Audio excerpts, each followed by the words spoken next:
Well, good morning, Mary. Aloha, Randy. How are you? Well, thank you for joining us, and I'm doing well. How about you? Good. I came in, you told me that I won a free trip to Hawaii, so I have all my stuff ready here to go, and now I'm here for a podcast, so I got tricked. I don't know about a free trip, but you're certainly welcome. I feel like I am almost in Hawaii. I just need the beach. Close and some enough. spam. All right. Well, we'll settle for the spam because that's all we got today. Oh, no. Welcome, everyone. It's Randy Hatada, and we are sharing with you what's going on with the Las Vegas housing market. And Do we know what really is going on with the housing market? Well, we're going to do our best to share. Okay. And we do have a special guest today. Her name is Merri Perry. She's with the Realty One group. She has the Merri Perry team going on. She's kind of a big deal.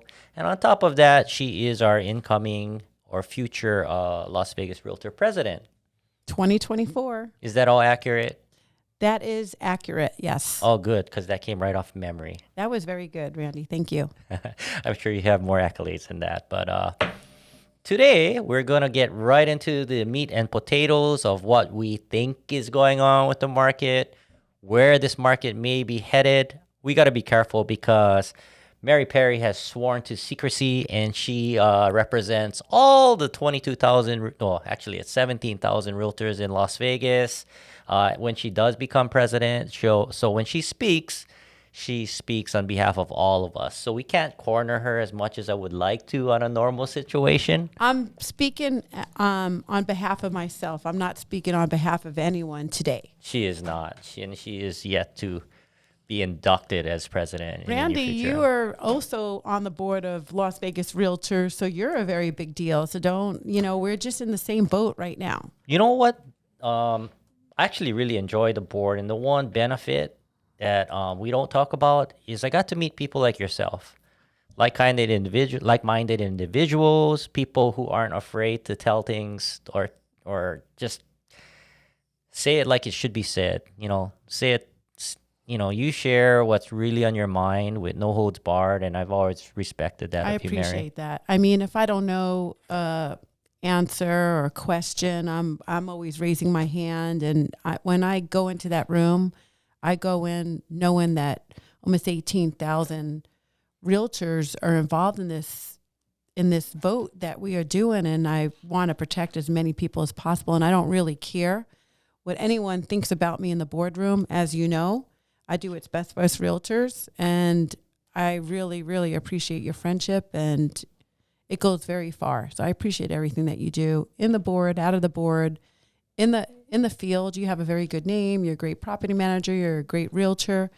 I'm in your office right now, and everyone loves you, and that speaks a lot. So kudos. Well, thank you for the share. It doesn't win you a trip to Hawaii, but I do appreciate you, Mary. I really, really, truly do. And I invited you because, again, you were going to get what you really think about what's really happening, and not because of your accolades and all of that. Really, I just need a real voice out there. And that is our whole push, is really to try our best to educate everyone else who aren't in the trenches like we are on the daily. And, can you just really tell the truth that I am the first guest here, so I am the guinea pig, so I don't really know if that's good Well, or not? that's not exactly true. You're the first guest in this office. Okay. Right? Fair with enough. this equipment. Okay. Right? All right. Well, anyways, let's get right into it. Okay. So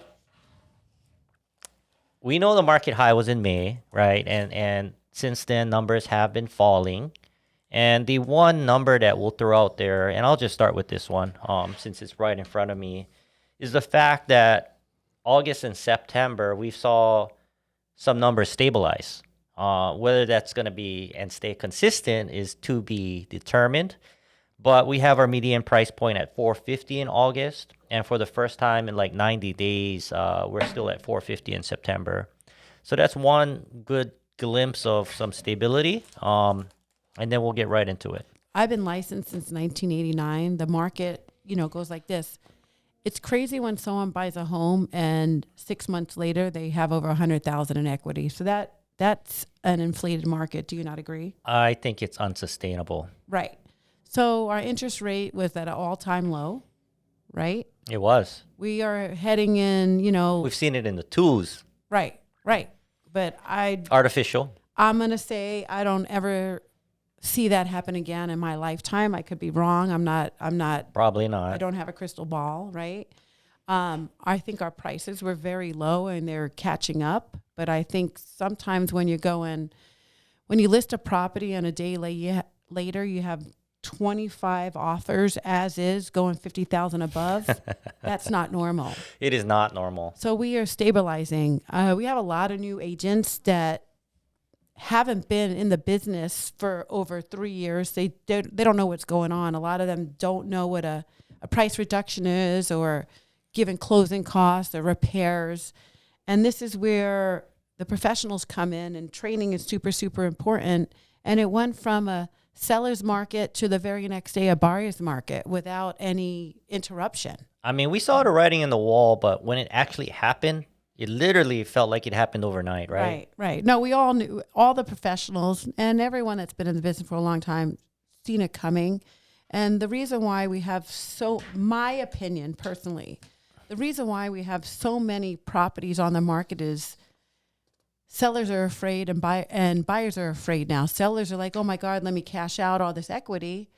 And then when you get there, sometimes they're not educated correctly and they still want to go 50,000 above what it's worth. And it's our job as realtors to tell them that that's not going to work now. You need to bring it out to the right price. And I know the last agent told you it's worth 100,000 more, but it's going to sit there. I feel like this is scripted because you just read my mind. Really? Really. I mean, it is what it is. Well, you it's know? what I do. It's what we do. It's what we do. Right. Exactly. On the daily. Right.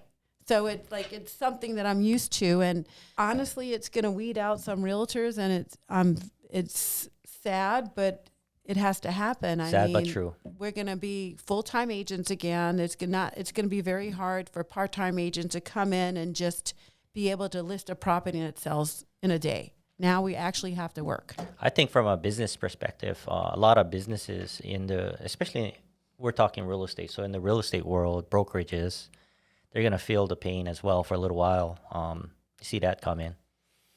But I mean, I could just tell you, like last year I sold $33 million in real estate on my own. I mean, I'm not going to do that again this year or next year. I mean, it was like a gift. And sometimes you have to take that gift and put it on the counter to save when you can't have other gifts, if you know what I mean. We have to put money away for rainy days, and I've been teaching this for the past 30 years. Yeah, one of my mentors told me, you're in real estate, so it's feast or famine, right? And we've had a lot of feasting in the last few years, especially during those COVID years. And go figure, because we would have called it wrong. I would have called it wrong anyways. I thought I was done when COVID hit. I took a 1-month vacation. I told my assistant we were going to start doing rentals because no one wanted to buy. And then I was the busiest I've ever been in my whole life. Same here. And let me ask you a hard question that I'm curious what you would say. Would you rather pay a little bit more for a house and get a 2.5%, 3.5% interest rate, or save 10%, 20% and pay double the interest rate, right? That's kind of the question right now. It's all about the numbers. It is. So the bottom line is, what is my payment every month? To me, it doesn't matter, because right now in this market, it's such a good buyer's market, because you could ask for closing costs. You could buy down the rate, right? You could ask for incentives. You could ask to get everything fixed. So the interest rate could always come down. But when you overpay a home by 50, 60, 70,000, there's nothing you could do with that. But the bottom line is the payment. So if the payment on A is $3,500 and the payment on B is $3,600, I'd rather have A. So I have to see all the numbers. I get it. To know exactly what it is. But I could tell you this: I'd rather pay $3,500 to A or B than to a property manager or a rental. Honestly, to tell you the truth, because you want equity in your home, and that's what the good thing about everyone that's bought in the past few years. Everyone has equity. You know what's nice about real estate is that it kind of follows inflation, and I think that Las Vegas is heading to become a metropolitan. And in the long run, I really feel that everyone's going to be fine, regardless of the price they bought in at. And the main thing is that mortgage payment's affordable for them, so that they can financially be stable enough to pay that mortgage. Because if you remember back in our foreclosure world, a lot of people just let go just because they didn't have the equity. And they had no skin in the game either. They had no skin in the game. But to me, it was an emotional decision to let go. I mean, unless they were really, really bleeding in the cash flow, because at the end of the day, if they held on to today and they were at a positive, they'd be up a lot of money still. Everyone would be. Right. But I mean, when you're buying a home with nothing down and you have 5 properties and you just can't pay the mortgage, there's nothing you could do. You have to let it go. But And it's I an understand emotional that. decision that, hey, I'm upside down 100 grand and I'm paying a mortgage. I'm not comfortable doing that, regardless if they can afford it or not, right? And a lot of them could afford it, but they ended up either walking away or maybe even doing a short sale or something like that.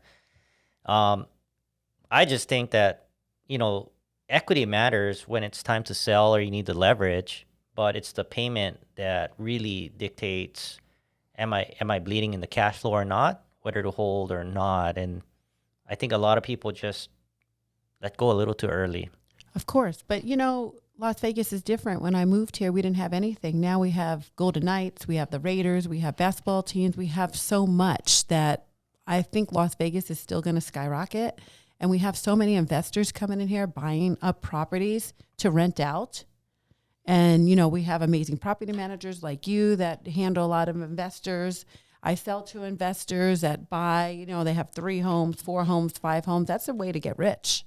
I could just tell you that I have an older son who's 25 years old. He dropped out of college. He decided to be a Las Vegas guy, gamble, do different things. He owns properties out here. He's one of my investors. And, he put money down or, did whatever he had to do. And he actually rent mostly all of his homes are in Section 8. So when COVID hit, he never missed a payment. He always got his payments because it's guaranteed money from the government. And a lot of investors and a lot of people are moving here from California, New York, Arizona, because we are still priced way below them. I'll start off by responding that I think as parents, we all want our kids to get the best education they can, thus college. But that doesn't mean it's going to deter you from getting an education and becoming successful, because that's obviously a testimonial that you can do it. You can do it without a college education. Like some of the top leaders in this country have not gone to college. So, hey, kudos to your son. And That's very controversial because I didn't go to college, so I put money away to put both of my boys into college, and I was very heartbroken. I had my oldest son that was in Cal Poly St. Louis Obispo, and he was there 2 years, and he's like, I'm done. I'm going to be a professional poker player. And my mother played poker for a living. My grandmother played. My ex-husband did. It's something I didn't want for my son, but yes. I didn't know that about you. Yes, I'm from a poker family, so it's something that I know about. It's a very hard life. A lot of people do it. It's not as glamorous as you think. But my son did buy investment properties, and thank God, and he is doing well. So he could always fall on that. He is doing great playing poker. He has, he does different things. But yes, if you ask 100 people, 50 will say college is good, 50 will say college is not good. I gave them the opportunity. One took it and one didn't. I'll tell you what, I think mom's doing something right. I mean, they're both turning out to become very successful, and she's underplaying her son. Her son's he's a well-known professional poker player. I'll just leave it at that. I did have a claim to fame playing some professional poker. I was invited to a celebrity challenge as a substitute one day. You told me about my this. buddy couldn't play, You and told me. I got to play with all the big names at that time. And I ended the finals table with Johnny Chen. Played one-on-one with him and ended up winning. And so that was my little claim to, like, oh, I did something in Las Vegas. That's awesome. Got on That's ESPN awesome. and all that. But I could never continue playing poker, and I'll tell you why. And you you know this because your family lived poker. I couldn't handle the swings. Really is what it came down to. And you know, if you play on a daily and you play the right way to win money, you take risks, but you got to play kind of conservative so you don't blow your wad at one time, right? And so you grind, grind, grind, you get a bad beat, you lose your whole wad, you got to start all over. And I couldn't handle that swing. But you can't play with your whole wad, and that's what professional poker players Well, know. it was broke at the time. Right. Well, not right. broke, but I mean. I live for real estate. I don't think you can make more money than you can being a property owner. But I mean, these .com kids and these millennials, they, say differently, but do not be a professional poker player because millions of people think they're professional poker players and they're broke. Oh, I can't imagine what the percentile would be to actually make it to the, to that level where you're making money as a living. Yes. But real estate is, even what's going on right now, this market right now for buyers is great because now you could go in, you could choose from, quadruple homes in the past few, you have the numbers in front of you. Yeah, we went up to a 4-month supply, plus 270% in inventory for single families. So now home buyers have a choice, and now you could ask for closing costs, repairs. It's not like, oh, let's just go $50,000 above and as is, and you have to give a 6-month rent back. It's not like that anymore. So, well, this stat is year over year. I mean, we went from a half a month supply, right, last year to a 4-month supply. So what is that, 800%, something like that? Yes. In inventory. So the market is great, and sellers, they still made a ton of money. This is not normal. The amount of equity they made so quickly. Well, to go backwards a little bit, with the poker analogy or poker comparison is that I like playing real estate. I think it's conservative unless you're flipping homes, and then you really need to know your timing, kind of like day trading in stocks. I used to do that for a living at one point, prior to being a realtor. Ooh, you are a gambler. Well, it was very calculated. That's what I say about sports betting until I lose, right?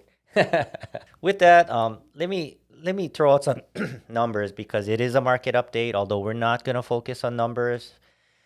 So currently, we're in September. We have 2,030 units sold at a median price point of $450,000.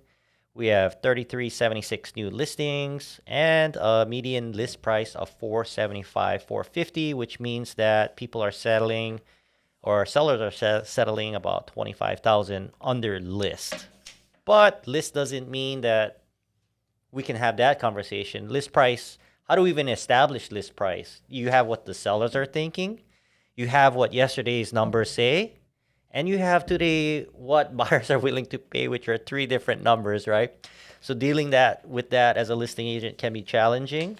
As far as units available, we have 8,121 units available for 4-month supply of inventory. And I'm going to skip the condo market. So what are we? We're down 5% maybe? Of what? Of what you just said, looking at like from May till now. Oh, you know what? We have the May comparison we put together right here. So as far as, we're down 6.6% as far as a median price point from May to today. And I'm thinking maybe... not May to September, I'm sorry. So let's just say to October, maybe we're down 7-8%, right? Yeah, I would say about that. But how much did we skyrocket from 2 years ago? Do you know that number? Well, I think it's like 20%-ish. Maybe a little bit more? Yeah, it depends if we're talking single-family condo or the whole thing, but that's kind of the conversation too, right? Would you rather have sold with 10 offers and bidding wars, or slow market, but you're still getting an additional 10,000-15,000 over last year? Well, so last year when the market was crazy and everyone, you wanted to be a listing agent, I was a buyer's agent. I mean, I did have maybe 10, 15 listings. I had 80 buyers. So it was great that everyone knew me and I was able to get my deals accepted. Nice to be Merri Perry. Right. Now, if you look at my numbers, I have 15 listings right now. All of a sudden, I'm a listing agent. So I'm always backwards. When it's a seller's market, I have buyers. When it's a buyer's market, I have sellers, because that's how my clients are.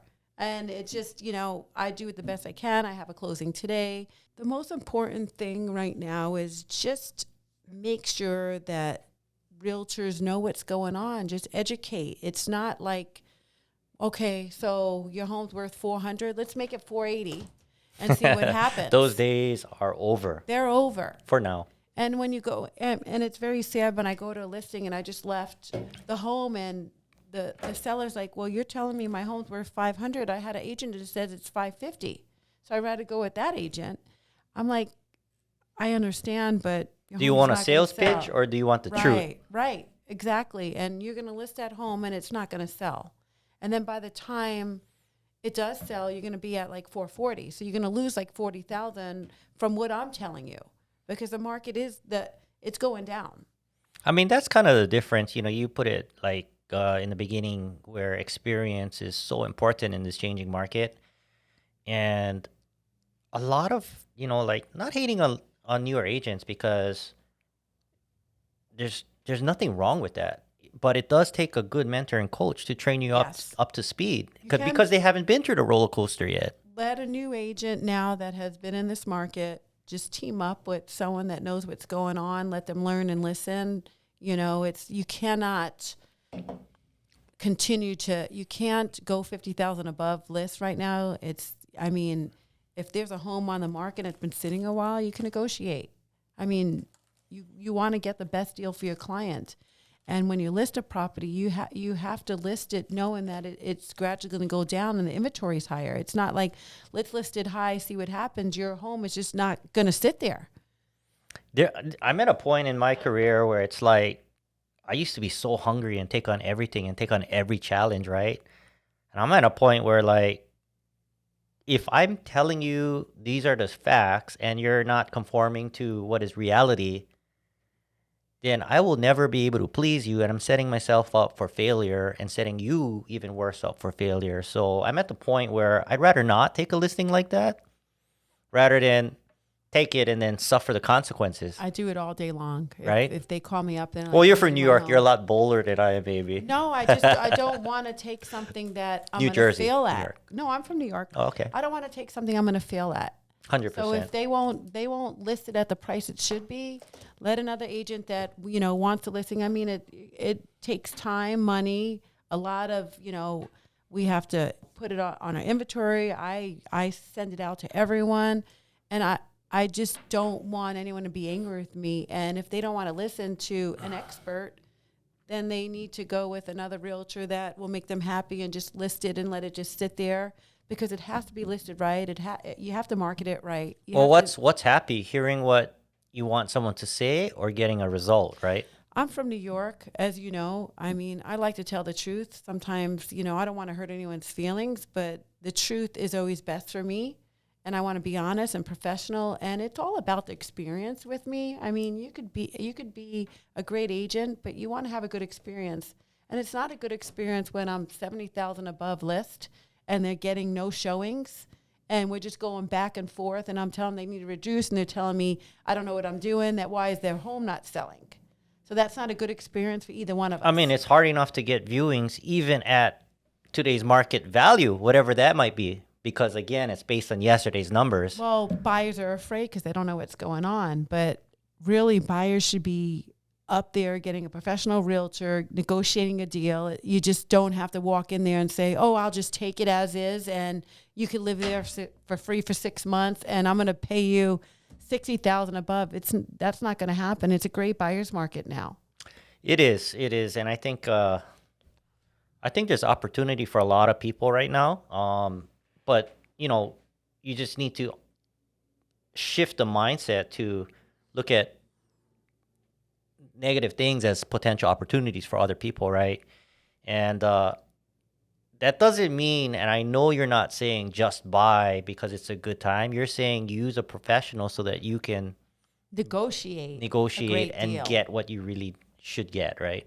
And, like if I have a buyer and there's a home on the market and let's just say it's listed at 580, I run a comp.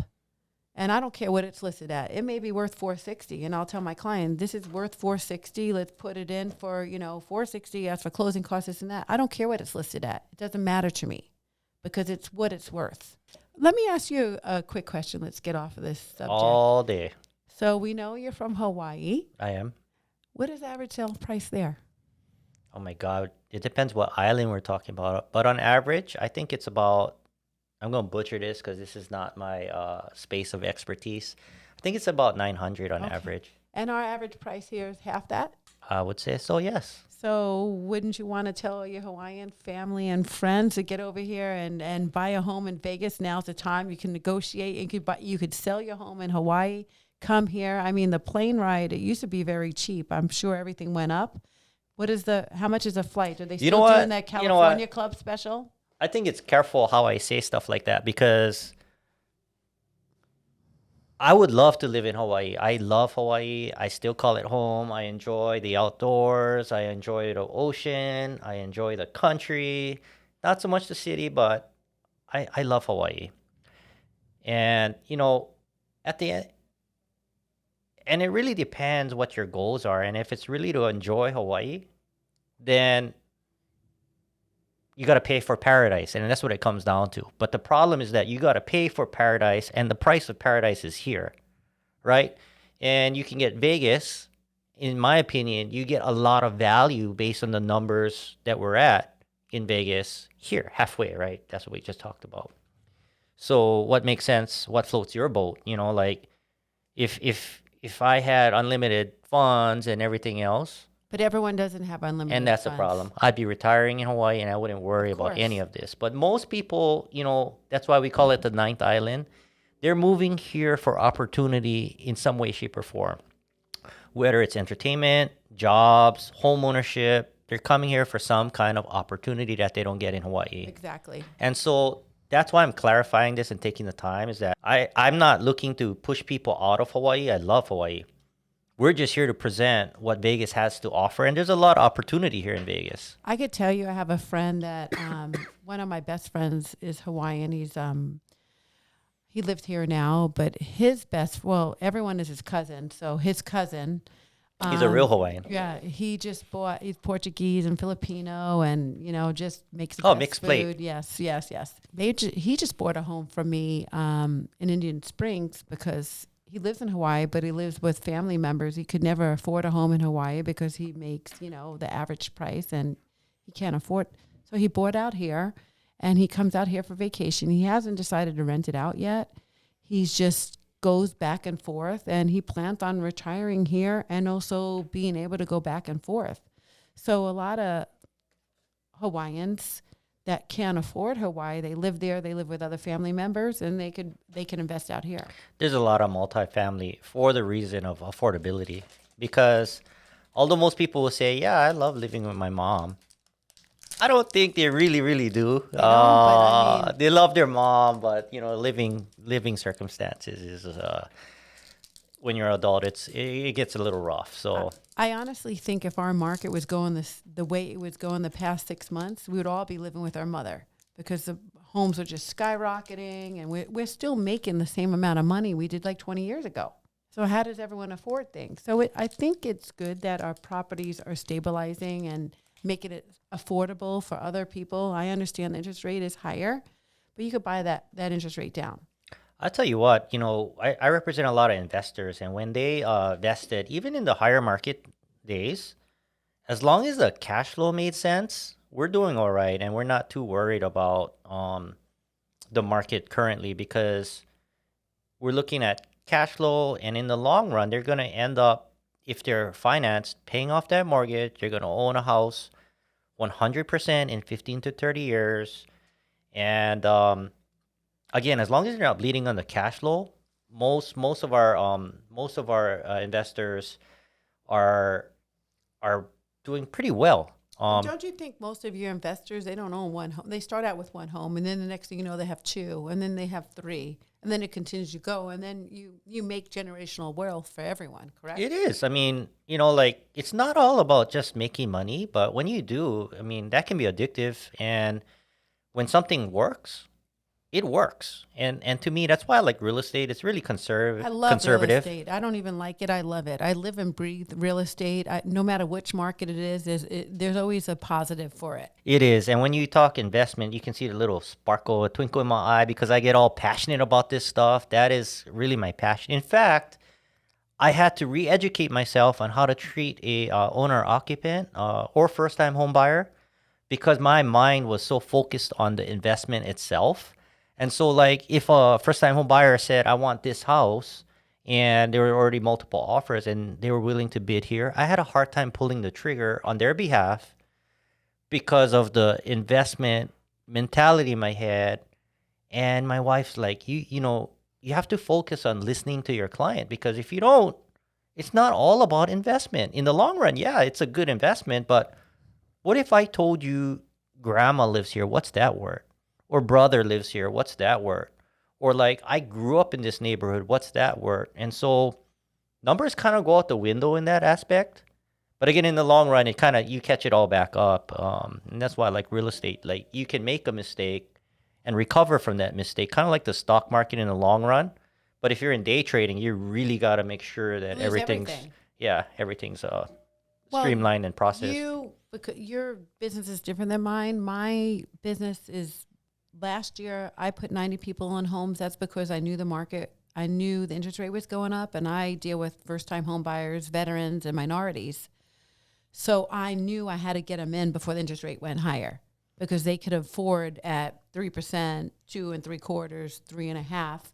And some of them had to borrow money from a family member, $10,000, $12,000, $8,000. But they're in a home and they're in a home for life, and now they feel comfortable. A lot of veterans put nothing down. And the good thing is that I try to close 100% of my deals.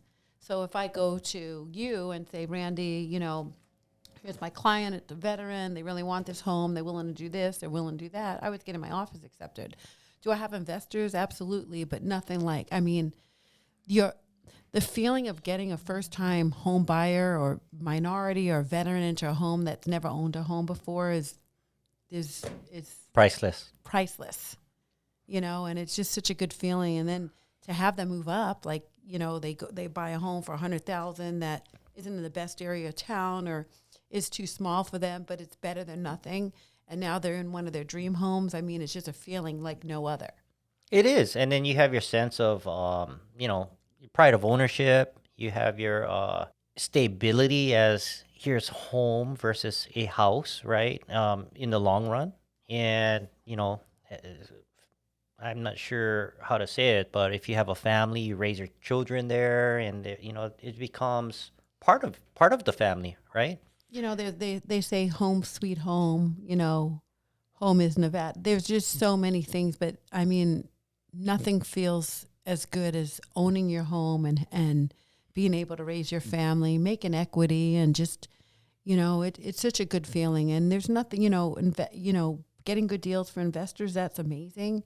But the love and the passion I have for getting people into homes their first time or just even moving up is I don't think I'm ever going to retire. I'm going to be in a wheelchair and they're going to have to pull me from this because it's just such a joy and it gives you such a high, It is. What I respect about you and I really like about you is that I know you're not in it for the money, right?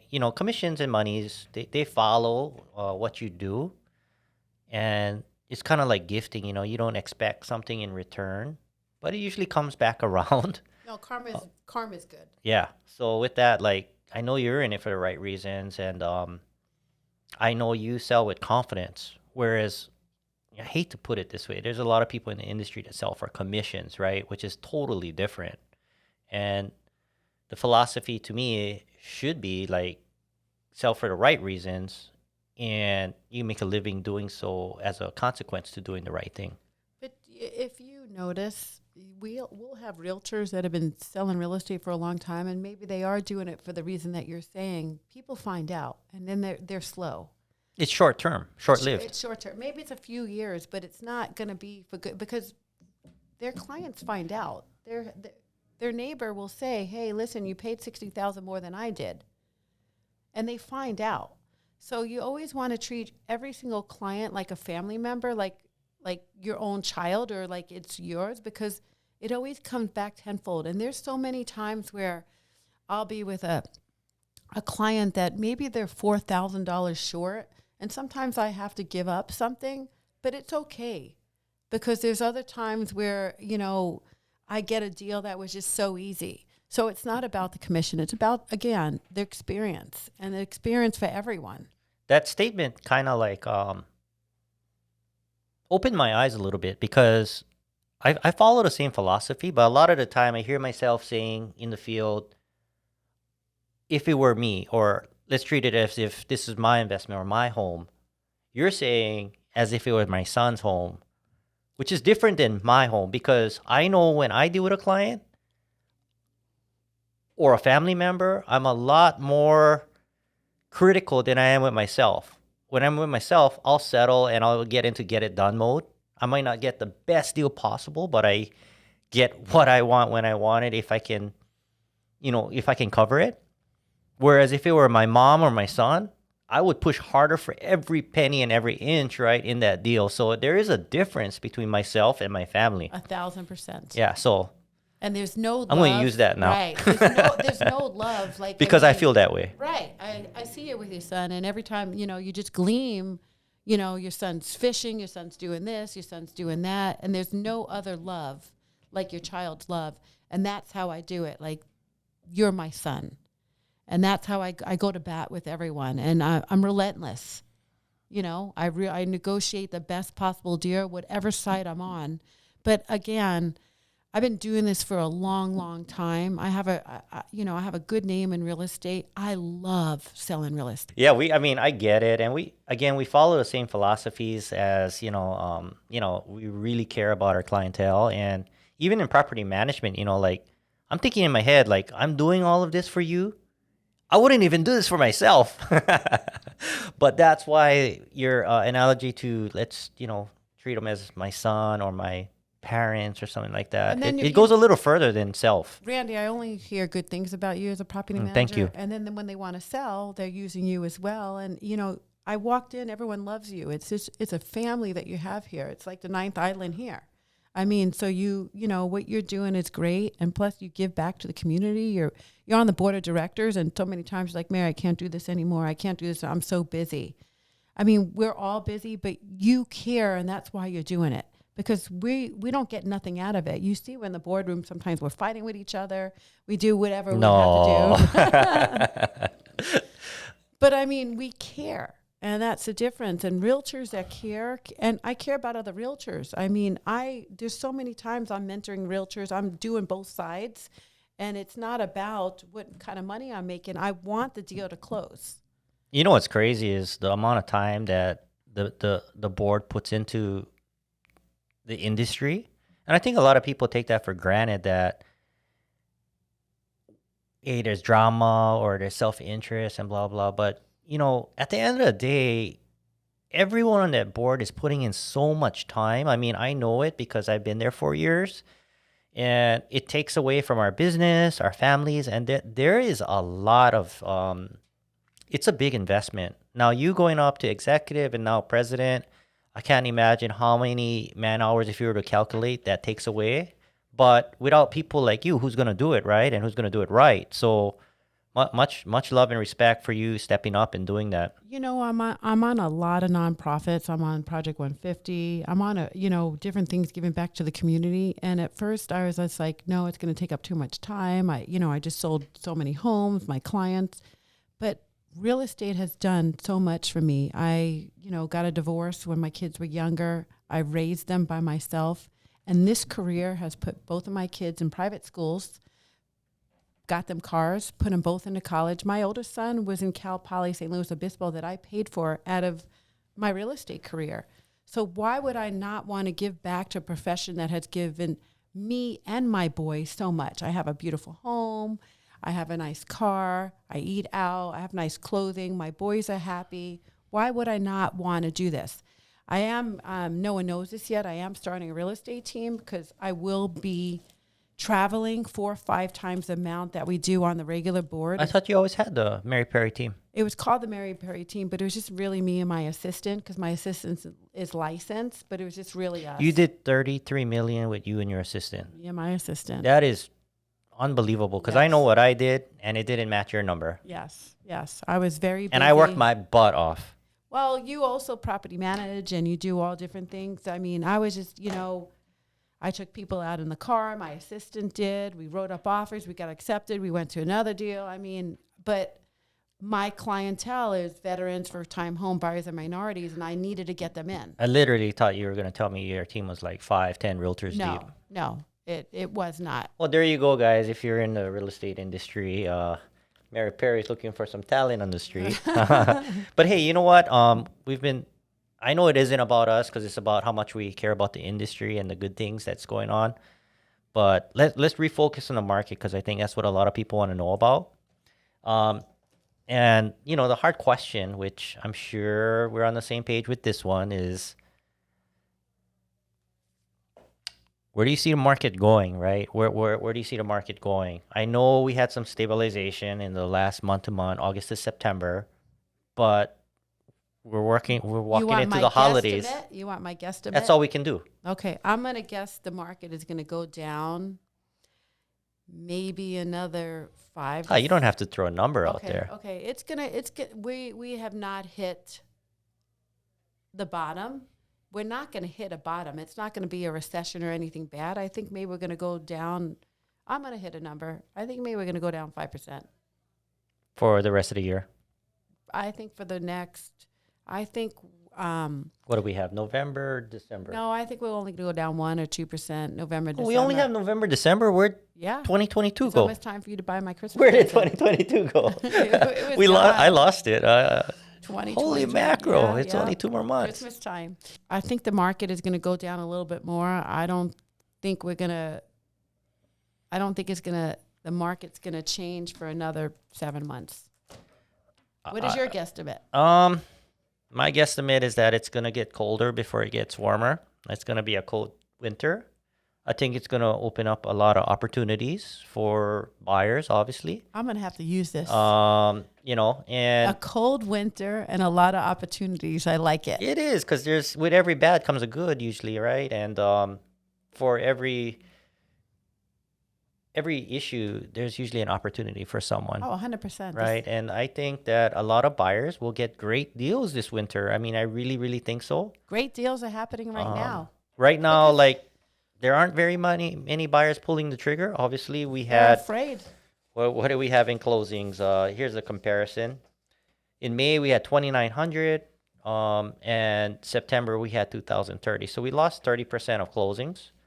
So buyers are still out there. We really lost more than that, because we also have more inventory. But what the issue is, again, it's education, because buyers could get great deals right now. You have your realtor run a comp, and whatever the price is of the comp is what you offer, not what the list price is. Well, there's still 2,030 buyers out there. And then, like you said, there's, so much more inventory to pick from. Quadruple. Yeah. And that doesn't mean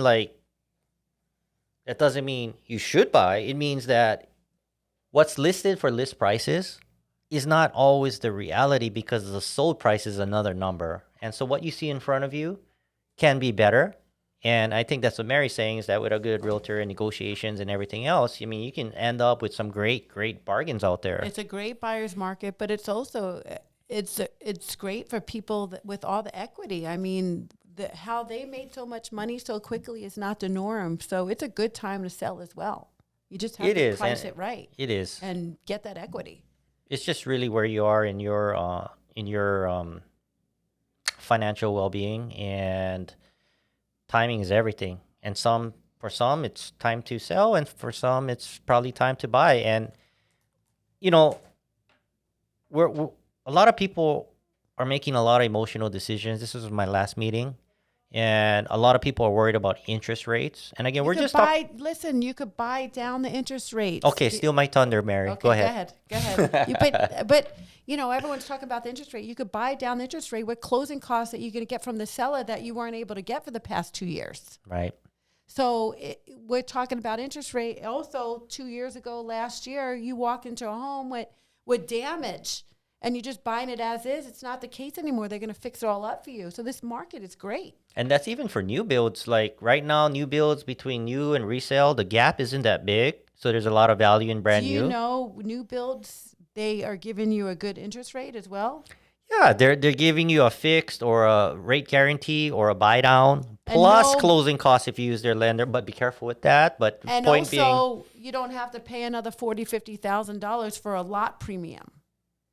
lot premiums are starting to dissolve. Lottery. Do you want it? You're 100,000 more than what the paper says. I mean, it's a great market right now. And that's where like your experience can really help navigate consumers out there, because you just need to know where to push those buttons, right? Because a lot of builders, they're willing to flex, just not as much on the base price, but there's other ways, right, that affect your pocket that you can get a better deal, and that's what you're talking about. And for you, you got the mom and pop buyers that are from, other states that are buying, and the rental prices is amazing. It's way more than covering the mortgage, and it, right? I mean, Property what? management, hasn't you guys skyrocketed in the past 2 years? Oh my God, it's been consistent with sales prices, and again, unsustainable to the point where if your local can afford the rent, then there are concerns, right, of adjustments. We haven't seen adjustments on the rental side yet, but with that, it's not as crazy as it's been, where we've had frenzies of applications and people fighting over houses. Oh it was crazy. Like 15 applications. We'll pay 6 months up front. We'll pay you $500 more than what the rent is. I mean, it was crazy, right? I mean, let's face it, realtors, it's hard enough getting a realtor to help a tenant with rental placement because the referral fee is so small, it pays for gas. But on the flip side, it's so hard to get people into rentals. I mean, the supply and demand is That's a whole nother supplies here, demands That's a here. whole nother show, because the rental market last year, that's a whole nother show. It was crazy. Yes. Absolutely crazy. We've never seen anything like it. And I've been doing real estate, not as long as Merri, but approaching 20 years. And, we've had a property management arm for most of that. And we've never seen a rental market anything near what we see today. No, I mean, Las Vegas has great opportunities. I mean, now's the time to buy. Well, let's end by talking about what the sellers are doing, because we focus on the buyers, and then we'll wrap up real quick. Sellers have nothing but, most of them have a ton of equity that they just got like that. I've never seen that in my life. So there's opportunities for sellers as well. And maybe opportunities. they're not getting the May price, but geez, they're up. That was an inflated They're up price. 75% in the last 3 years, something like that. Like, oh my God, I've never seen it happen like that unsustainable. in history. So it's a great market for both. And a lot of sellers are like, I don't want to bend. I don't want to bend. Well, you just shot up like overnight, and you just made $100,000 in like less than a year by sitting there. And so shaving off 20 is not that bad as it sounds. One of my friends who's also from Hawaii, I think you know her, she bought a home for me, and she had to sell within 6 months. She made My friend bought a 90 home from you. Yeah, someone that you know. She made like I'm only $90,000 in 6 months, and she's like, Good for "Well, I her. want 120." I go, "Girl, this is not normal. This is not normal. Take it and run. This is not normal." Right? Right? I mean, it's not the stock market. This is real estate. It is. Well, I'll tell you what, like, I'm no mogul of a millionaire, billionaire type real estate portfolio keeper person, but I am holding what I do own, and I'm in it for the long haul because I believe in where Vegas is going. And I'll end with a closing statement that my personal opinion is that in the next 5 to 10 years, prices are going to rise, and I agree. I think we'll become more of a metropolitan based on the amount of people becoming residents here and needing a place to live and our shortage of supply. They need to fix our water, which they're working on, but they just have to pay. They just have to pay the money to get it in here. Really, is what it comes down to. And I don't see the casinos in our state allowing that not to happen. Oh no, we have too much money here. And even if it did, what they're going to do is stop building, which also controls supply, which means prices still go up. So in the long run, I mean, you pick, which side of the fence you're going to be on, right? But when people ask me, what are you doing? I'm holding because I'm in it for the long run. And that's the truth. We have 20-some billion dollars in projects underway, and it's continuing to grow with the MGM Sphere, hopefully Major League Baseball. I heard LeBron James just announced he wants to build a NBA team here. Oh my God, I didn't hear that. Yeah, he just did last week. Whether that happens is another thing, but it's inevitable that it probably will, because hockey has proven to be successful. Football, I finally Raiders have got- proven to be successful.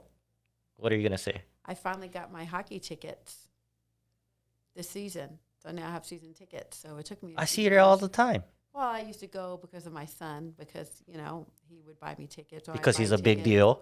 But now I invested myself because, it's amazing. And I agree with you. I mean, we're only going to go up. Well, the truth is, I guess I fib because I have another closing statement. I think when we do become more of a metropolitan, people are worried about affordability, and it's a valid concern, because I think in the future, I'd say 5, 10 plus years, we're not going to be affordable. We're not going to go back to where we were, and I think we were underpriced in the first place. I mean, we're America's playground, the world's playground. We were underpriced. And to be a affordable place to live when you're America's playground, it doesn't go hand in hand. And with all this money and projects coming here, I think we're going to become a very, very popular city. And I think the world's going to continue to travel here. So what you're saying is buy now before we really skyrocket. Well, sometime before the next, whatever, 5, 10 years is my prediction. But eventually, yes, we're going to run out of land. We're in a valley, and it's going to become a New York? a New York, a Hawaii, wherever you're from, city-wise. It's going to be that. I agree. Yeah. I have a few properties, and I'm holding. I'm renting and holding. There you go. We're both doing the same thing. So, well, I hope you guys took something back out of this, except that Merri's a good person and a practitioner. And that's what we're going to continue to do. We're not, I mean, you can get the numbers. We're sharing the numbers, through We just talk about multiple what's going on. platforms. Yeah, what's going on in the market now, how we're feeling as full-time Right. agents, and we're just guesstimating. And I don't think there's anything as good as owning real estate in Las Vegas, and that's how I feel. I'm a believer. Well, you guys have a great day, and appreciate you guys supporting us. And go ahead and follow Merri Perry and myself if you like. I'm honored, Randy, that you invited me. So Oh, it's thank my you. pleasure. Thank you for coming. You guys have a wonderful day, and Aloha. stay safe. Aloha.